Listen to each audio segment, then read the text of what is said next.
So this is a statement from the Office of the Creative Economy Coordination.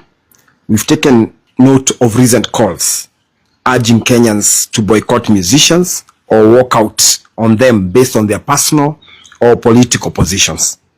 Let us be clear. This is not leadership. It is intimidation, and it is very dangerous. And that is why we have to make this statement. Behind every performance is a Kenyan trying to earn an honest living, a young artist building a future, a parent paying school fees, a creative whose only crime is thinking independently. To mobilize the public against them is deliberately threatening their livelihood and injecting fear into an entire industry. We have seen this script before. It never ended well. From Fela Kuti to Miriam Makeba, every attempt to silence artists only made them louder, stronger, and more influential. And as has been said across generations, you can jail the musician, you can stop the musician, but you cannot jail the music. You cannot stop the music. And as history reminds us, when art is attacked, it does not retreat, it multiplies. But what is most concerning is a contradiction we are now witnessing. Here is a politician who on one hand tells Kenyans, if you're angry, do not shout, just sing. And on the other hand, calls for musicians to be kicked out if they do not align with his position. Here is a political formation that has made loud claims about alleged ban on plays in the school festivals, yet today is actively encouraging the silencing of music and the exclusion of its creators. This is not just inconsistency, it is hypocrisy, and it must be called for what it is. Because you cannot defend freedom in words and attack it in action. You cannot celebrate art when it serves you and punish it when it does not serve you. History does not reward those who try to control culture and art. It exposes them. Kenya must not repeat these mistakes that were done in the past. Our creative economy is not a political playground. It is a serious economic venture, a sector that employs thousands and carries the identity of our nation. It cannot and will not be reduced to a loyalty test. Artists are not political tools. They are citizens with certain rights.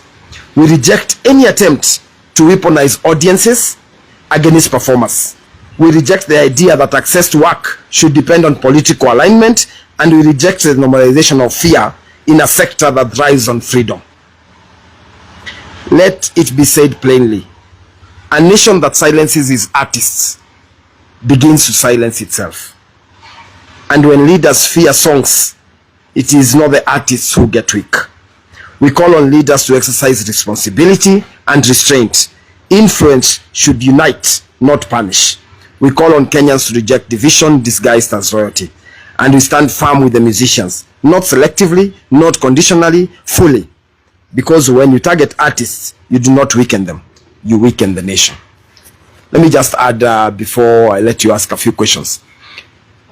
We must, as a nation, let artists create the creative economy, because there is money to be earned. Just a few minutes before I addressed this press conference, I was speaking to the owner of Trace, who came to visit the office because they are already organizing a major international concert that's bringing us the biggest musician in every country to Kenya next month at a ground and venue that will be announced later. Kenya is seriously becoming the center of the creative economy of the world. It's becoming the headquarters of the creative economy of the world. We cannot therefore allow leaders to come in the place of growing talents and addressing artists. Let politics be politics, but let artists thrive as artists. Those who attempt to threaten artists, we say to them, woe unto you, because we are going to protect those artists. And to those artists who have been threatened, I say to you, do not be intimidated. Do your craft, go present, and we will ensure that no one stops you from those stages. And to those who threaten them with by taking the position and posture of being tribal warlords and directing a certain tribal sentiment towards them, we say to them, when you are in power, when you are deputy president for 2.5 years, tell us one thing you did for the creative economy to grow them or support them. Thank you very much. Thank you so much. One question. Yeah. Okay.